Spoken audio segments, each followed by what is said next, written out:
আকাশবাণী কলকাতা। স্থানীয় সংবাদ পড়ছি ধৃতি সেন শর্মা। বিশেষ খবর হল, লোকসভার অধ্যক্ষ ওম বিড়লা বলেছেন, বিধানসভা শুধু আইন প্রণয়নের জায়গা নয়, গণতন্ত্রের মন্দির।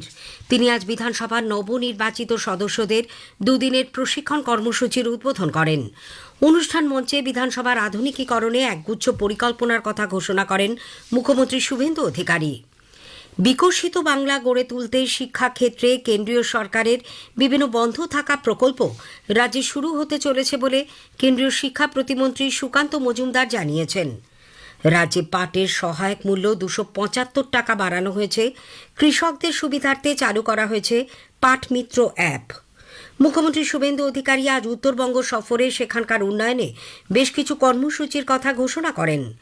কলকাতা হাইকোর্ট বিধানসভায় বিরোধী দলের বিধায়কদের স্বাক্ষর জালিয়াতি মামলায় অভিষেক ব্যানার্জির রক্ষা কবচের মেয়াদ 17 জুলাই পর্যন্ত বৃদ্ধি করেছে। বঙ্গোপসাগরে সৃষ্ট নিম্নচাপের কারণে দক্ষিণবঙ্গের বেশিরভাগ জেলাতেই আজ থেকে ভারী বৃষ্টির পূর্বাভাস দিয়েছে আবহাওয়া দপ্তর। আসছে বিস্তারিত খবরে। লোকসভার অধ্যক্ষ ওম বিড়লা বলেছেন, বিধানসভা শুধু আইন প্রণয়নের জায়গা নয়, গণতন্ত্রের মন্দির। সেখানে শাসক বিরোধী নির্বিশেষে প্রতিটি জনপ্রতিনিধির আচরণে গণতান্ত্রিক মূল্যবোধের প্রতিফলন ঘটা উচিত। তিনি আজ কলকাতায় রাজ্য বিধানসভার নবনির্বাচিত বিধায়কদের দুদিনের প্রশিক্ষণ কর্মসূচির উদ্বোধন করেন। নিউ টাউন বিশ্ব বাংলা কনভেনশন সেন্টারে ওই অনুষ্ঠানে ওম বিড়লা বলেন, বিধায়কদের শুধু আইন প্রণয়ন করলেই চলবে না, জনগণের প্রত্যাশা, সংসদীয় শালীনতা এবং জবাবদিহির সংস্কৃতিকেও সমান গুরুত্ব দিতে হবে। শ্রী বিড়লা বলেন, বিধানসভা শুধু আলোচনার মঞ্চ নয়, সমাধান সূত্র বের করারও জায়গা। राज्य विधानसभा राज्य की जनता के कल्याण के लिए नीतियां कानून बनाने के साथ उनके समाधान, उनके बेहतर जीवन के लिए भी काम करती है। इसलिए आप जितनी विधानसभा के अंदर तर्कपूर्ण तरीके से तथ्यों के आधार पर अच्छी चर्चा संवाद करेंगे, उतना ही आप अच्छा नेतृत्व दे पाएंगे। और ये विधानसभा के इस नेतृत्व से ही राज्य का नेतृत्व निकलता है, देश का नेतृत्व निकलता है। ওই মঞ্চ থেকেই বিধানসভার আধুনিকীকরণে একগুচ্ছ পরিকল্পনার কথা ঘোষণা করেন মুখ্যমন্ত্রী শুভেন্দু অধিকারী। তিনি জানান, বিধানসভার কার্যক্রমের লাইভ সম্প্রচার, ইলেকট্রনিক ভোটিং ব্যবস্থা চালু এবং সম্পূর্ণ ডিজিটাল পরিকাঠামো গড়ে তোলার উদ্যোগ নেওয়া হয়েছে। নতুন বিধায়কদের পরিষদীয় রীতিনীতি ও নিয়মকানুন সম্বন্ধে ওয়াকিবহাল করে তোলার লক্ষ্যেই এই কর্মসূচির আয়োজন। सब एमएलए लोग का इस ओरिएंटेशन कैंप में अच्छा करके सीखना है। ये कोई पहली बार जो चुन के आता है उनको सीखना पड़ता है, इसलिए ये 2 दिन का कैंप में आप सबको सीखना पड़ेगा। অনুষ্ঠানে রাজ্যসভার উপসভাপতি হরিবংশ, কেন্দ্রীয় সংসদ বিষয়ক মন্ত্রী কিরেন রিজিজু প্রমুখ উপস্থিত ছিলেন। পশ্চিমবঙ্গে অদূর ভবিষ্যতে 2000 কোটি টাকার বেশি নতুন শিল্প বিনিয়োগ হতে পারে বলে মুখ্যমন্ত্রী শুভেন্দু অধিকারী জানিয়েছেন। বিশ্ব বাংলা কনভেনশন সেন্টারে আজ বিধায়কদের প্রশিক্ষণ কর্মসূচির ফাঁকে সাংবাদিকদের তিনি বলেন, খুব শীঘ্রই 2টি বড় শিল্প প্রকল্পের আনুষ্ঠানিক ঘোষণা করা হবে। এর মধ্যে প্রথম প্রকল্পটি হোশিয়ারি শিল্পের। প্রায় 600 কোটি টাকা বিনিয়োগে এই কারখানা গড়ে তোলা হলে বিপুল সংখ্যক মানুষের কর্মসংস্থানের সুযোগ সৃষ্টি হবে। এছাড়া প্রায় 1,500 কোটি টাকা বিনিয়োগে একটি আধুনিক ইস্পাত কারখানা গড়ে তোলার প্রস্তাবও চূড়ান্ত পর্যায়ে রয়েছে। বিকশিত বাংলা গড়ে তুলতে শিক্ষাক্ষেত্রে কেন্দ্রীয় সরকারের বিভিন্ন বন্ধ থাকা প্রকল্প এবার রাজ্যে শুরু হতে চলেছে। আজ ইন্ডিয়ান চেম্বার অব কমার্সের বিকশিত ভারতের লক্ষ্যে শিক্ষা শীর্ষক এক আলোচনা সভায় যোগ দিয়ে কেন্দ্রীয় শিক্ষা প্রতিমন্ত্রী সুকান্ত মজুমদার বলেন, আগের সরকার রাজ্যে পিএম শ্রী স্কুল, পিএম উষার মতো প্রকল্প চালু হতে দেয়নি। এবার পড়ুয়ারা সেই সব সুবিধে পাবে। পিএম উষা, যার মধ্য দিয়ে উচ্চশিক্ষায় রাজ্য সরকার পোষিত বিশ্ববিদ্যালয়গুলোকে কেন্দ্র সরকার ভালো ফান্ড দেয় এবং তাদের ল্যাব, রিসার্চ এসবের যেন উন্নতি হয়। ডবল ইঞ্জিন সরকার সেটা অংশগ্রহণ করছে। রাজ্যের বিশ্ববিদ্যালয়গুলো এর লাভ পাবে, ওয়ান নেশন ওয়ান সাবস্ক্রিপশনের লাভ পাবে। আগামী দিনে যে সমস্ত কেন্দ্র সরকারের তরফ থেকে, যেমন পিএম পোষণ বন্ধ ছিল, এখানে স্কুলের বাচ্চাদেরকে যে মিড ডে মিলের টাকা সেটা পর্যন্ত বন্ধ ছিল। রাজ্যের অর্থমন্ত্রী স্বপন দাশগুপ্ত বলেন, পূর্বতন সরকার শিক্ষার অনুকূল পরিবেশ দিতে ব্যর্থ হয়েছে। নতুন সরকার স্কুল ছুটের সংখ্যা কমাতে শিক্ষা ব্যবস্থাকে পড়ুয়াদের কাছে আরও আকর্ষণীয় করে তুলবে। অনেক জায়গায় সরকারি স্কুল প্রায় উঠেই গেছে। তাছাড়া অনেক জায়গায় ওরা ইচ্ছে করে সরকারি স্কুলকে একদম ডাউনগ্রেড করে দিয়ে ওই স্কুল বিল্ডিংগুলোকে রিয়েল এস্টেট করে প্রমোটারের ব্যাপার আছে, ওই ধরনেরও একটা চক্রান্ত করেছে। অনেক জায়গায় ঠিকমতো শিক্ষক নিয়োগ করা হয়নি, যে শিক্ষক যারা অযোগ্য শিক্ষক তাদের নিয়োগ করা হয়েছে। এটাকে বদলাতে হবে, না? We have to upgrade the state sector.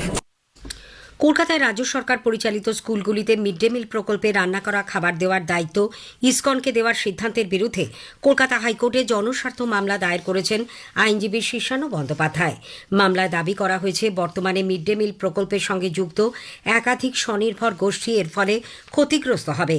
ভারপ্রাপ্ত প্রধান বিচারপতি তপব্রত চক্রবর্তীর বেঞ্চ আগামী বুধবার মামলাটি শুনানির জন্য রেখেছেন। স্থানীয় সংবাদ শুনছেন আকাশবাণী কলকাতা কেন্দ্র থেকে। রাজ্যে পাটের সহায়ক মূল্য 275 টাকা বাড়ানো হয়েছে। কৃষকদের কথা মাথায় রেখে এই সিদ্ধান্ত বলে জুট কর্পোরেশন অফ ইন্ডিয়ার জেনারেল ম্যানেজার কল্যাণ কুমার মজুমদার জানিয়েছেন। কলকাতা প্রেস ক্লাবে আজ এক সাংবাদিক বৈঠকে তিনি বলেন, গত 1 জুলাই শুরু হওয়া শস্য বর্ষে সরকার নির্ধারিত মাঝারি মানের TD3 পাটের সহায়ক মূল্য কুইন্টাল প্রতি 5,925 টাকা ধার্য করেছে। একই সঙ্গে 2026-27 শস্যবর্ষে সব চাষিকেই পাট মিত্র অ্যাপের মাধ্যমে স্লট বুকিং করে সরকার নির্ধারিত ন্যূনতম সহায়ক মূল্যে পাট বিক্রি করতে হবে। বাড়িতে বসেই কৃষকরা এই অ্যাপের মাধ্যমে স্লট বুকিং করতে পারবেন। অ্যাপের মাধ্যমে স্লট বুকিং না থাকলে কোনো কৃষকই এবার নিগমের কাছে পাট বিক্রি করতে পারবেন না। কর্পোরেশন অফ ইন্ডিয়া পাট মিত্র বলে একটা অ্যাপ অলরেডি ডেভেলপ করেছে। এই অ্যাপের মাধ্যমে ডিফারেন্ট অ্যাগ্রো অ্যাডভাইসের ফার্মাররা পেতে পারবে। Number 1, number 2, grade wise MSP rate তারা জানতে পারবে। JCR পারচেস সেন্টারের লোকেশন তারা এই পাট মিত্র অ্যাপ থেকে জানতে পারবে। এটা ছাড়াও যে ফার্মার JCI-কে পাট বিক্রি করবে তার পেমেন্টের কি স্ট্যাটাস। এরপরে এবছর থেকে আমরা ডিজিটাল স্লট বুকিং চালু করেছি MSP পারচেসের জন্য। এই স্লট বুকিং অ্যাপ্লিকেশনটা কিন্তু পাট মিত্র অ্যাপে ইনবিল্ট আছে। রাজ্যে এখন থেকে বিনামূল্যে অনলাইনে সমস্ত খতিয়ান এবং জমির দাগের তথ্যের ডিজিটালি স্বাক্ষরিত কপি ডাউনলোড করা যাবে। মুখ্যমন্ত্রী শুভেন্দু অধিকারী আজ সমাজ মাধ্যমে জানিয়েছেন, এই ডিজিটাল জমির রেকর্ড পাওয়ার জন্য কোনো রকম আবেদন ফি বা প্রমাণীকরণ ফি লাগবে না। এই পদক্ষেপের ফলে রাজ্যে জমির মালিক, বিশেষত কৃষকরা সরাসরি উপকৃত হবেন। মুখ্যমন্ত্রী শুভেন্দু অধিকারী আজ উত্তরবঙ্গ সফরে গেছেন। শিলিগুড়িতে এক প্রশাসনিক বৈঠকে তিনি উত্তরবঙ্গের উন্নয়নে বেশ কিছু কর্মসূচির কথা ঘোষণা করেন। এর মধ্যে আছে মালদায় উত্তরবঙ্গ উন্নয়ন দপ্তরের আঞ্চলিক কেন্দ্র চালু, ভূমি রাজস্ব দপ্তরে CC ক্যামেরা বসানো, আসন্ন বর্ষার কথা মাথায় রেখে ত্রিপল প্রস্তুত রাখা ইত্যাদি। উত্তরবঙ্গ উন্নয়ন দপ্তরে যে 300টি প্রকল্পের কাজ চলেছে সেখানে বিডিওরা স্থানীয় বিধায়কদের নিয়ে সমস্ত কাজ খতিয়ে দেখবেন বলেও মুখ্যমন্ত্রী জানিয়েছেন। উত্তরকন্যা তৈরি হয়েছিল মূলত উত্তরবঙ্গের মানুষকে যাতে কলকাতা নির্ভর না থাকতে হয়। আমি আজকে অ্যাসেসমেন্ট করলাম, সেখানে উত্তরকন্যাতে কেবলমাত্র NBDD উত্তরবঙ্গ উন্নয়ন দপ্তরের কাজ ছাড়া অন্যান্য দপ্তরের কাজের জন্য না আছে আধিকারিক, না আছে পরিষেবা। আমি এক্ষেত্রে কিছু সিদ্ধান্ত নিয়েছি। উত্তরবঙ্গ উন্নয়ন দপ্তরের 300টি প্রকল্পের কাজ অনগোয়িং আছে। এর মধ্যে সবগুলো স্কিমে বিডিওরা লোকাল MLA-দের নিয়ে স্পট ভিজিট করবে, কাজের গুণগত মান ঠিক আছে কিনা। কলকাতা রওনা দেওয়ার আগে বাগডোগরা বিমানবন্দরে সাংবাদিকদের মুখ্যমন্ত্রী বলেন, যারা অন্নপূর্ণা যোজনায় টাকা পাওয়ার যোগ্য তারা তা অবশ্যই পাবেন। এদিকে অন্নপূর্ণা যোজনার টাকা নিয়মিত না পাওয়ার অভিযোগে শতাধিক মহিলা বিজেপি কর্মী সমর্থক আজ মধ্যগ্রাম পুরসভার পুরপ্রধান নিমাই ঘোষের দপ্তরের সামনে অবস্থান বিক্ষোভ করেন। জলপাইগুড়ির ক্রান্তি ব্লকের লাটাগুড়ি গ্রাম পঞ্চায়েতেও বিক্ষোভে সামিল হন মহিলারা। হুগলির উত্তরপাড়া বৈদ্যবাটি পুরসভায় টাকা ব্যাংক অ্যাকাউন্টে না ঢোকায় উপভোক্তারা বিক্ষোভ দেখান। কলকাতা হাইকোর্ট বিধানসভায় বিরোধী দলের বিধায়কদের স্বাক্ষর জালিয়াতি মামলায় অভিষেক ব্যানার্জির রক্ষা কবচের মেয়াদ 17 জুলাই পর্যন্ত বৃদ্ধি করেছে। বিচারপতি শুভ্রা ঘোষ জানিয়েছেন, যেহেতু বিচারপতি কৌশিক চন্দ্রের বেঞ্চ এই মামলার বিস্তারিত শুনানি গ্রহণ করছে, তাই এই মামলায় তার রক্ষা কবচের মেয়াদ 17 জুলাই পর্যন্ত বহাল থাকবে। বিচারপতি চন্দ্র 14 জুলাই সার্কিট বেঞ্চে আসার পর এই মামলার শুনানি গ্রহণ করবেন। এদিকে অভিষেকের আত্মসহায়ক সুমিত রায়ের আগাম জামিনের আবেদনেরও আজ শুনানি হয়নি। বিচারপতি জয় সেনগুপ্তর বেঞ্চে গত 25 জুন মামলার শুনানি হয়, কিন্তু বিচারপতি অসুস্থ থাকায় আজ শুনানি হয়নি। শ্রীরামপুরে রামনবমীর মিছিলে হামলার ঘটনায় NIA আদালতে শর্ত সাপেক্ষে জামিন পেয়েছেন অপরূপা পোদ্দারের স্বামী শাকির আলী। উত্তর পশ্চিম বঙ্গোপসাগর ও সংলগ্ন উত্তর ওড়িশা ও পশ্চিমবঙ্গ উপকূলে সৃষ্ট নিম্নচাপ অঞ্চলের কারণে দক্ষিণবঙ্গের বেশিরভাগ জেলাতেই আজ থেকে ভারী বৃষ্টির পূর্বাভাস দিয়েছে আবহাওয়া দপ্তর। উপকূলবর্তী পূর্ব মেদিনীপুর ও দক্ষিণ চব্বিশ পরগনা জেলায় ভারী বৃষ্টির হলুদ সতর্কতা জারি করা হয়েছে। কলকাতা ও পার্শ্ববর্তী এলাকায় আগামীকাল থেকে বৃষ্টির পরিমাণ বাড়বে। স্থানীয় সংবাদ শেষ হল। আকাশবাণী খবর পড়ছি নমামি বসু রুদ্র। প্রথমে বিশেষ খবর। সীমান্ত পেরিয়ে ইসলামাবাদ সন্ত্রাসবাদী কাজকর্ম লাগাতার চালিয়ে যাওয়ার প্রতিবাদে সিন্ধু জল চুক্তি স্থগিত রাখা হয়েছে বলে নতুন দিল্লি পুনরায় জানিয়েছে। ভারত বলেছে, তিস্তা নদী প্রকল্প নিয়ে নিজেদের দৃষ্টিভঙ্গি ইতিমধ্যেই বাংলাদেশকে জানিয়ে দেওয়া হয়েছে। প্রতিরক্ষা বাহিনীর যুদ্ধ প্রস্তুতি বাড়িয়ে তুলতে প্রতিরক্ষা সরঞ্জাম অধিগ্রহণ পর্ষদ ডিএসি 52,000 কোটি টাকা সামগ্রী ক্রয় অনুমোদন দিয়েছে। প্রধানমন্ত্রী নরেন্দ্র মোদী আগামী সোমবার 6 দিনের ইন্দোনেশিয়া, অস্ট্রেলিয়া এবং নিউজিল্যান্ড সফর শুরু করবেন। লোকসভার অধ্যক্ষ ওম বিড়লা বলেছেন, বিধানসভা শুধু আইন প্রণয়নের জায়গা নয়, গণতন্ত্রের মন্দির। পশ্চিমবঙ্গে কলকাতায় আজ তিনি নবনির্বাচিত বিধায়কদের দুদিনের ওরিয়েন্টেশন কর্মসূচির উদ্বোধন করেন। ষোড়শ অর্থ কমিশনের সুপারিশগুলি নিয়ে আলোচনার লক্ষ্যে নতুন দিল্লিতে আজ পঞ্চায়েতি রাজ মন্ত্রক জাতীয় স্তরের একটি কর্মশালায় নানা দিক খতিয়ে দেখেছে। বিশ্বকাপ ফুটবলে আজ ভারতীয় সময় রাত 11:30টায় অস্ট্রেলিয়া মিশরের বিরুদ্ধে খেলবে। গতবারের বিশ্ব চ্যাম্পিয়ন আর্জেন্টিনা আজ কাবো ভার্দের বিরুদ্ধে মাঠে নামতে চলেছে। খেলা শুরু ভারতীয় সময় রাত 3:30টায়। আসি বিস্তারিত খবরে। সীমান্ত পেরিয়ে ইসলামাবাদে সন্ত্রাসবাদী কাজকর্ম লাগাতার চালিয়ে যাওয়ার প্রতিবাদে সিন্ধু জল চুক্তি স্থগিত রাখা হয়েছে বলে নতুন দিল্লি পুনরায় জানিয়েছে। বিদেশ মন্ত্রকের মুখপাত্র রণধীর জয়সওয়াল আজ জানিয়েছেন, সিন্ধু জল চুক্তি নিয়ে ভারত আগের মতোই দৃঢ় অবস্থান বজায় রেখেছে। পাকিস্তানকে সীমান্ত পারে সন্ত্রাসবাদ অতি অবশ্যই পরিত্যাগ করতে হবে বলে তিনি জানান। India's position on the Indus Waters Treaty is consistent. IWT stands in abeyance in response to Pakistan's continued cross-border terrorism. Pakistan must credibly and irrevocably abjure its support for cross-border terrorism. Teesta নদী সুসংহত ব্যবস্থাপনা ও পুনরুজ্জীবন প্রকল্পের বিষয়ে শ্রী জয়সওয়াল বলেন, পারস্পরিক সহমতের ভিত্তিতে গৃহীত কর্মপরিকল্পনার ওপর ভিত্তি করে বাংলাদেশে বিভিন্ন উন্নয়নমূলক প্রকল্পের জন্য ভারত সহায়তা প্রদান করে থাকে। বিষয়টিকে নিয়মিত পর্যালোচনা করা হয়। তিস্তা নদী প্রকল্প নিয়ে ভারতের দৃষ্টিভঙ্গি ইতিমধ্যেই বাংলাদেশকে জানিয়ে দেওয়া হয়েছে। তিস্তা সংক্রান্ত যাবতীয় বিষয়ে সামগ্রিক পদক্ষেপ গ্রহণের ক্ষেত্রে ভারত সংশ্লিষ্ট সমস্ত ঘটনাবলী বিবেচনা করবে বলে শ্রী জয়সওয়াল জানান। India's development assistance for projects in Bangladesh is based on a mutually agreed roadmap which is regularly reviewed. Our views on the Tista River project have been previously conveyed to the Bangladesh side. We will factor all related developments in our overall approach to the Tista issue. Venezuela থেকে দেশে নিয়ে আসা ভারতীয় নাবিকের দেহের গুরুত্বপূর্ণ অঙ্গ বাদ থাকার অভিযোগের প্রেক্ষিতে শ্রী জয়সওয়াল বলেন, ভারত বিষয়টি গুরুত্ব সহকারে দেখছে। ঘটনার তদন্ত করে দেখার জন্য ভেনেজুয়েলা কর্তৃপক্ষকে বলা হয়েছে। পাকিস্তানের সন্ত্রাসবাদী গোষ্ঠীগুলি ডিজিটাল মাধ্যমকে কাজে লাগিয়ে যুব সম্প্রদায়কে জঙ্গি সংগঠনে কাজে লাগানোর জন্য চিহ্নিত করে নিয়োগ ও প্রশিক্ষণ চালাচ্ছে বলে এক সমীক্ষার রিপোর্টে উঠে এসেছে। এতে বলা হয়েছে, তেহরিক-ই তালিবান পাকিস্তান টিটিপি, জৈশ-ই মোহাম্মদ জেইএম এবং ইসলামিক স্টেট খোরাসান প্রদেশ আইএসকেপি পাকিস্তানের মধ্যে বা তার বাইরে নিজেদের কাজের ধরন বদলেছে। তুরস্কের এক সাংবাদিক উজাই বুলুত তাঁর রিপোর্টে উল্লেখ করেছেন, জঙ্গি গোষ্ঠীগুলি তাদের প্রচার, অর্থ সংগ্রহ, কর্মী নিয়োগ এবং অনলাইনে সমর্থন জোগাড়ের জন্য সামাজিক মাধ্যমগুলিকে ব্যবহার করছে। আঞ্চলিক ও আন্তর্জাতিক স্তরে জঙ্গি নেটওয়ার্ক গড়ে তুলতে পাকিস্তান মূল কেন্দ্রবিন্দু হিসেবে কাজ চালিয়ে যাচ্ছে বলে ওই রিপোর্টে জানানো হয়েছে। উল্লেখ্য, সাম্প্রতিক আন্তর্জাতিক সন্ত্রাসবাদ সূচি অনুযায়ী পাকিস্তান শীর্ষে রয়েছে। প্রতিরক্ষা বাহিনী যুদ্ধ প্রস্তুতি বাড়িয়ে তুলতে প্রতিরক্ষা সরঞ্জাম অধিগ্রহণ পর্ষদ ডিএসি 52,000 কোটি টাকার সামগ্রী ক্রয়ে অনুমোদন দিয়েছে। এর অধীনে ভারতীয় সেনার জন্য অ্যান্টি আনম্যান্ড এরিয়াল ভেহিকেল, বৈদ্যুতিন যুদ্ধ সরঞ্জাম আকাশ তরঙ্গ, মানববাহী ট্যাঙ্ক বিধ্বংসী ক্ষেপণাস্ত্র MPA-TGM ব্যবস্থাপনা, মধ্যপাল্লার ভূমি থেকে আকাশ ক্ষেপণাস্ত্র যুদ্ধ সরঞ্জাম, অতি স্বল্প পাল্লার আকাশ প্রতিরক্ষা ব্যবস্থাপনা এবং ট্যাঙ্ক ও জেট ভিত্তিক কামিকাজে ড্রোনের জন্য কার্যকরী নিরাপত্তা ব্যবস্থা রয়েছে। প্রতিরক্ষা মন্ত্রক জানিয়েছে, একই সঙ্গে আজ ভারতীয় নৌবাহিনীর জন্য মাল্টি ইনফ্লুয়েন্স গ্রাউন্ড মাইন, নৌজাহাজ ভিত্তিক চালকবিহীন আকাশযান ব্যবস্থা এবং বৈদ্যুতিক প্রোপালশন ব্যবস্থার জন্য স্থলভিত্তিক পরীক্ষা কেন্দ্র স্থাপনেরও অনুমোদন দেওয়া হয়েছে। বায়ুসেনার ক্ষেত্রে fixed wing based high altitude pseudo satellite এবং অন্যান্য ব্যবস্থাপনার ক্ষেত্রেও ছাড়পত্র মিলেছে। প্রধানমন্ত্রী নরেন্দ্র মোদী আগামীকাল রাজস্থান এবং গুজরাট সফর করবেন। রাজস্থানে তিনি যোধপুর বিমানবন্দরের নতুন টার্মিনাল ভবনের উদ্বোধন করবেন।